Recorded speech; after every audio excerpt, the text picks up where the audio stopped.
Hadza baini wa baina abdi.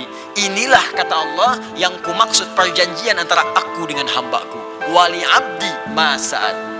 Dan jika hambaku benar salatnya sampai bacaan ini, apapun yang kau minta sekarang aku akan kabulkan. Quran surah kedua ayat 45 sampai 46. Gurau saja ya. Lihat sejenak.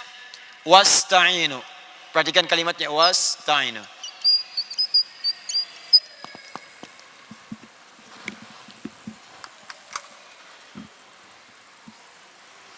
Tak nampak.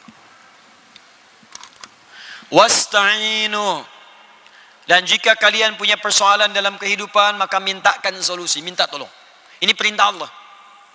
Kalau kita hendak merubah kalimat perintah ini, fi'il amr, dalam bentuk permohonan, ya Allah, sekarang kami minta solusi, minta tolong. Wasta'inu, mintalah pertolongan, minta solusi. Lalu kita katakan, ya Allah, sekarang kami akan minta solusi. Maka kalimatnya akan berubah dari wasta'inu menjadi nasta'in. Nasta'in.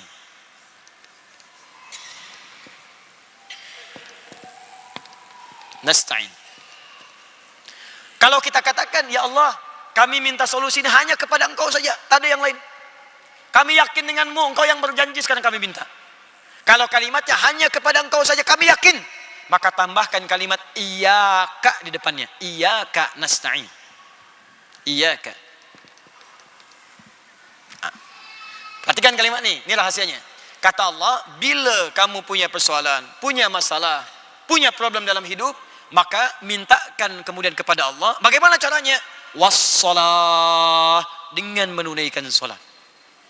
Saya nak tanya pada tuan dan puan, maaf ya, apakah dalam solat kita mengucapkan kalimat iyyaka nasta'in? Ya. Kapankah itu? Saat berdiri dalam solat, saat membaca Al-Fatihah, saat membaca Al-Fatihah. Sekarang saya bacakan hadis qudsi riwayat sahabat Anas bin Malik radhiyallahu taala anhu. Bagaimana Allah akan mengabulkan doa orang solat ketika dia membaca kalimat ini. Hadis sahih diriwayatkan oleh sahabat-sahabat senior. Haddatsana qala Rasulullah sallallahu alaihi wasallam an rabbih qala Allah azza wa jalla. Allah Subhanahu wa taala berfirman dalam hadis qudsi. Perhatikan kalimatnya. Qasamtu shalah baini wa baina 'abdi. Aku bagi solat itu menjadi dua bagian. Bahagian aku dan bahagian hambaku. Wali abdi ma sa'al. Jika hambaku mengerjakan bagiannya dengan sempurna, maka aku akan berikan bagianku untuk mereka, yaitu aku berikan apapun yang dia minta dalam solatnya. Aku bagi solat menjadi dua bahagian, bahagianku dan bagian hambaku. Jika hambaku mengerjakan bagiannya dengan benar sempurna, maka aku akan kabulkan apapun yang dia minta dalam solatnya. Kapan itu dimulai? Yuk kita baca hadisnya. Idza qala al-'abdu alhamdulillahi rabbil alamin.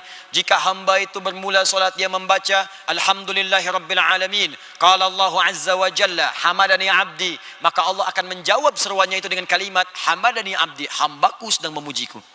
Wa idza qala al-'abdu ar-rahmanir rahim. Jika hamba itu berkata ar-rahmanir rahim, qala Allah azza wa jalla, maka Allah menjawab athna 'alayya 'abdi, hambaku sedang menyanjungku.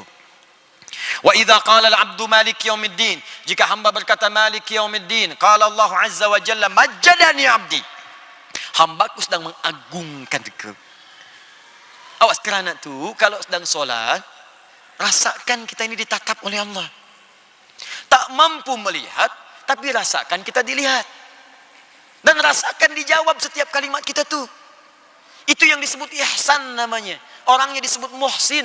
Bukalah hadis riwayat Muslim di jilid yang pertama, nomor hadis yang ke-8, riwayat sahabat Umar bin Khattab radhiyallahu taala anhu. Sebelah kiri paling atas di kitabnya. Dinukil oleh Imam An-Nawawi rahimahullah dalam kitabnya Al-Arba'in An-Nawawiyah, nomor hadis yang kedua, dikenal dengan hadis Jibril. Ketika Nabi SAW disoal oleh malaikat tentang ihsan, ditanya mal ihsan, kata Nabi, an ta'budallaha ka'annaka tarah, fa illam takun tarahu fa innahu yarak. Engkau beribadah menyembah Allah, ta'budallah, engkau beribadah menyembah Allah. Kalau kita ingin beribadah, kita ucapkan na'budu. Na'budu, engkau beribadah kerana Allah. Seakan-akan engkau merasakan ditatap oleh Allah Subhanahu wa taala sekalipun kau tak mampu menatapnya. Rasakan. Nah, sekarang ini rahasianya. Wa idza qala al-'abdu iyyaka na'budu wa iyyaka nasta'in. Jika ada seorang hamba berkata dalam solatnya, Iyyaka na'budu, ya Allah sekarang kepadamu saja hamba menyembah. Hamba sedang solat, sedang menghamba, sedang ibadah, kepadamu saja. Tak ada yang lain. Wa iyyaka nasta'in, dan sekarang hamba ya Allah punya soalan dalam hidup, punya masalah. Hadirkan dalam hati kita tuh, rasakan. Tuhan punya masalah apa? Tuhan punya problem apa? Hadirkan dalam hati. Jadi bukan sekedar bacaan saja. Begitu caranya, hadirkan dalam jiwa kita. Ya Allah, ini suami saya, istri saya, anak saya, budak-budak, di sekolah, problem di kantor, di pekerjaan, jabatan. Hadirkan di benak kita nih. Nabi Zakaria tuh melakukan itu. Jadi ketika berdiri dalam sholat, beliau minta. Qala Rabbi habli min ladunka dzurriyyatan thayyibah innaka sami'ud du'a. Ya Allah, mereka berkata hamba tak mungkin punya keturunan. Karena secara medis istri hamba divonis monofos dan mandul. Kata klinis tak mungkin punya keturunan. Mohon dalam sholat, dalam berdirinya, berdiri. Dijawab oleh Allah. Fanadatul malaikatu wa huwa qa'imun yusalli fil mihrab. Turun malaikat, beliau masih berdiri dalam sholatnya. Belum tuntas sholatnya, masih berdiri dalam sholat. Annallaha yubashshiruka Yahya. Allah berikan berita gembira, engkau akan punya anak, langsung bahkan namanya dari Allah Yahya, yang berarti hidup. Yang mustahil menurut manusia terlahir dari rahim seorang perempuan yang monofos dan mandul bayi hidup, kata Allah tak ada yang mustahil. Kita nih ditunggu oleh Allah dalam salat, wa iyyaka nasta'in, dan kepada engkau ya Allah kami memohon sekarang petunjuk, pertolongan, solusi. Apa jawab Allah? Perhatikan jawabannya di hadis qudsi. Hadza baini wa baina abdi. Inilah kata Allah yang kumaksud perjanjian antara aku dengan hambaku. Wali abdi ma sa'al. Dan jika hambaku benar salatnya sampai bacaan ini, apapun yang kau minta sekarang aku akan kabulkan. Saya tak mau berjanji lah. Tapi kalau ada masa lagi berkunjung beri kuliah ke sini, kita bahas fikih solat, ada 4 rahasia dalam solat. 4 ni kalau benar dilakukan, maka doa-doa kita sulit untuk ditolak. Hadisnya sahih. Bahkan dalam ayat Quran tu ada beberapa posisi yang langsung minta yang terbaik. Jadi kalau ingin masuk surga, minta surga yang paling bagus. Kalau dunia, minta yang paling hebat. 4 tu berdiri, 2 ruku, 3 sujud, 4 sesaat sebelum salam. Bagaimana caranya? Nanti kuliah yang lain. Nah, tapi apakah setiap orang yang berdiri minta? Belum tentu. Apakah setiap orang yang baca ini dikabulkan? Belum tentu. Kecuali orang yang saat solat dia ikhlas kerjakan dengan mengingat Allah. Bagaimana cara mengingatnya? Khusyuk. Wa innaha lakabiratun illa 'alal khashiin. Bagaimana cara khusyuk? Alladzina, ayat 46-nya, alladzina yadhunnuna annahum mulaqu rabbihim wa annahum ilaihi raji'un. Kalau hendak ikhlas dan khusyuk, maka rasakanlah engkau sedang menghadap Allah, mungkin itu solat terakhir yang engkau kerjakan. Demikian saat berzikir, mungkin di zikir terakhir, saya wafat dalam keadaan berzikir. Subhanallah, subhanallah, subhanallah, wafat. Sujud, wafat. Karena itu kalau hendak solat, mendengar panggilan azan, siapkan pakaian terbaik, yang paling halal. Karena mungkin itu panggilan terakhir dalam hidup, mungkin kita wafat lah. Allahu Akbar, Allahu Akbar. Cari pakaian baik. Buka Quran surah ke-7 ayat 31. Ya bani Adam khudhu zinatakum inda kulli masjid. Hai anak cucu Adam, jika ada panggilan dari masjid, cepat kenakan pakaian terindahmu. Bagaimana tuan-puan ni? Diundang oleh manusia, datang ke parti, pakaian baik luar biasa, yang undang manusia. Belum tentu sehari diundang 5 kali ada parti. Pakaian bagus, semua bagus, kasut bagus. Diundang Allah pakaian macam tu. Pakaian olahraga dipakai pula, pakaian untuk solat. Depannya Messi, belakang Ronaldo, bingunglah malaikat. Hah?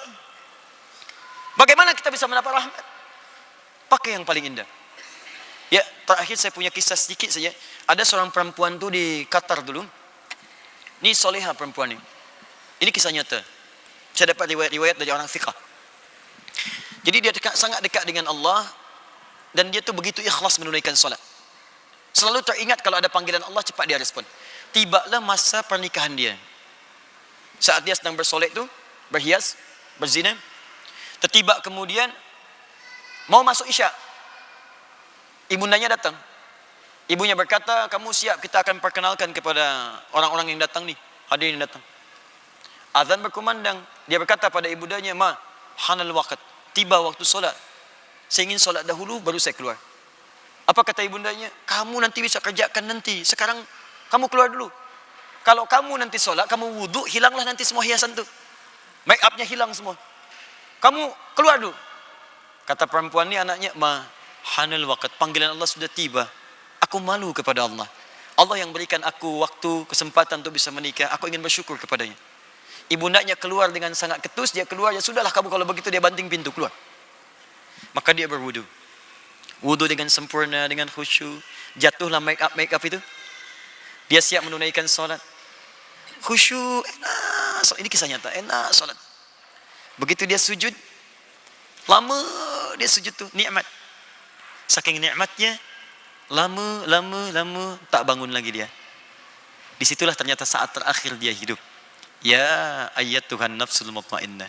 Manusia menginginkan ia menjadi pengantin dunia, Allah menginginkan ia menjadi pengantin akhirat.